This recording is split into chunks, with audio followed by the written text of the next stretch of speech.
Blessed be everyone. Welcome to my YouTube channel. This is Tarot Day today, and I have a demonstration of a 2-card reading, how you can use 2 cards when you're doing a quick reading for yourself or maybe just a quick one for somebody else.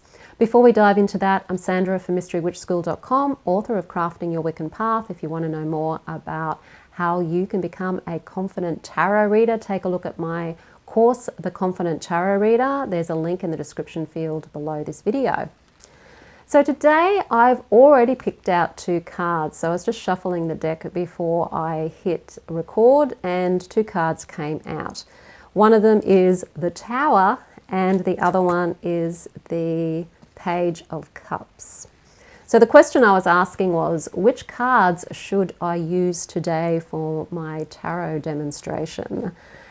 Which cards will be useful to those who are watching this video? So these cards will be useful to you because these are the answer to the question.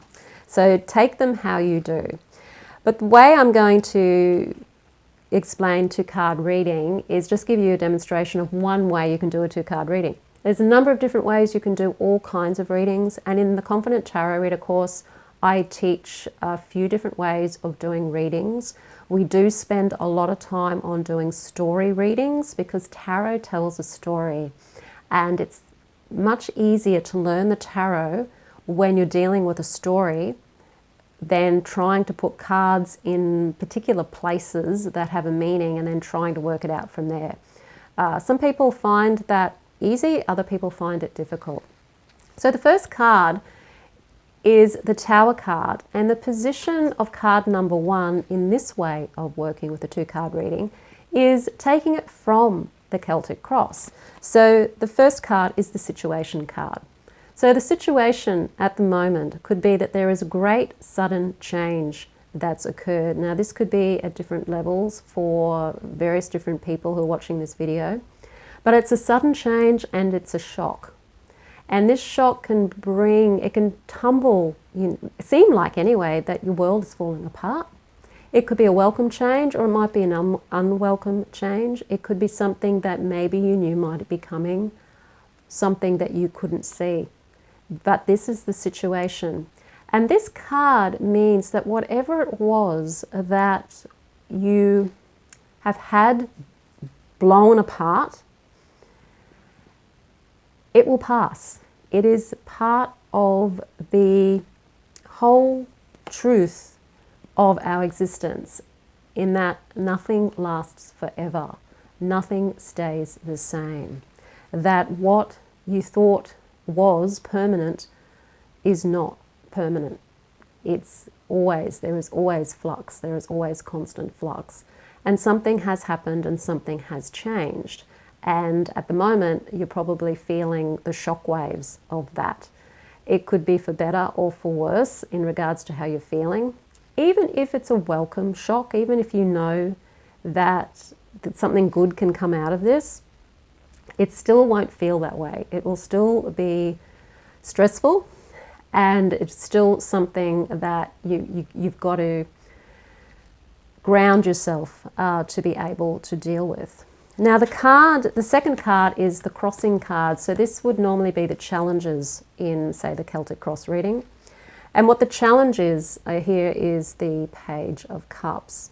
Now this can mean that it's obstacles, but in a 2-card reading, you can use this as an advice card.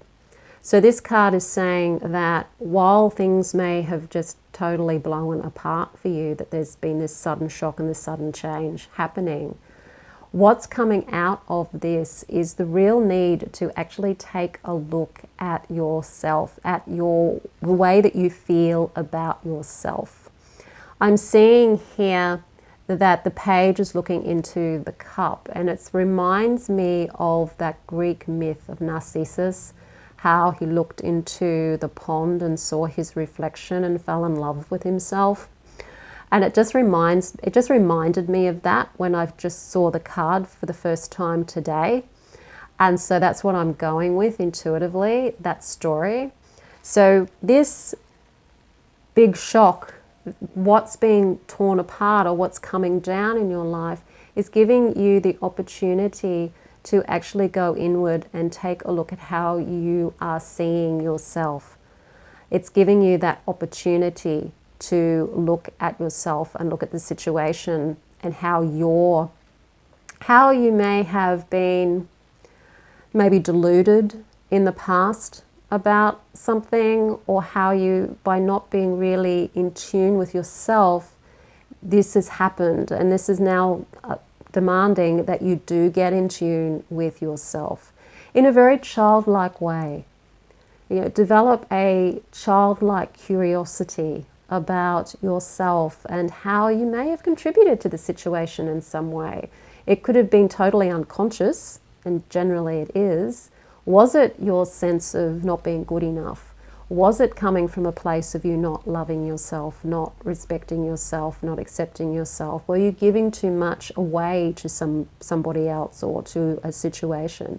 But now it's time to step back and have a look at how you truly feel about yourself and where you really stand with yourself and take a childlike view of getting back to knowing you again, and really stepping back and asking yourself those questions about who am I, what am I doing here, how do I really want to live, how do I really want to move forward, and what is going to work for me to help me be able to feel more whole and more fulfilled after this situation. So that's the 2-card reading, with the situation card as the first card and the second card being the challenges, or you could say obstacles, but also opportunities in that. I like the word challenges because it's a challenge. An obstacle can be a challenge, but the obstacle is, or a challenge is also an opportunity. And so this to me is really saying that this is the challenge. The challenge is how did my sense of not loving myself maybe contribute to this situation, and how do I bring myself back to me, to look back at myself again and just see how I can come back to a place of being connected to myself in a way that's more harmonious, so that this doesn't happen again. So I don't know who that message is for, or if you're just watching this video to learn about 2-card readings, it might not even be a message for you. It might be a message for somebody you know, or it just might simply be this is how you do a 2-card reading. Okay, so if you want to get more involved in your intuition and learn how to tell stories with tarot so that you can be a confident tarot reader, do take a look at the Confident Tarot Reader course. I'm currently running it at the moment. It's live at the moment, and we are quite a few weeks in, but you can join at any time because everything is recorded and you can learn everything that you need to know through watching the replays and asking me questions along the way. So the link is in the description field below this video. If you like the video, hit the like button, share it with your friends. Don't forget to subscribe. I am Sandra from mysterywitchschool.com. Blessed be.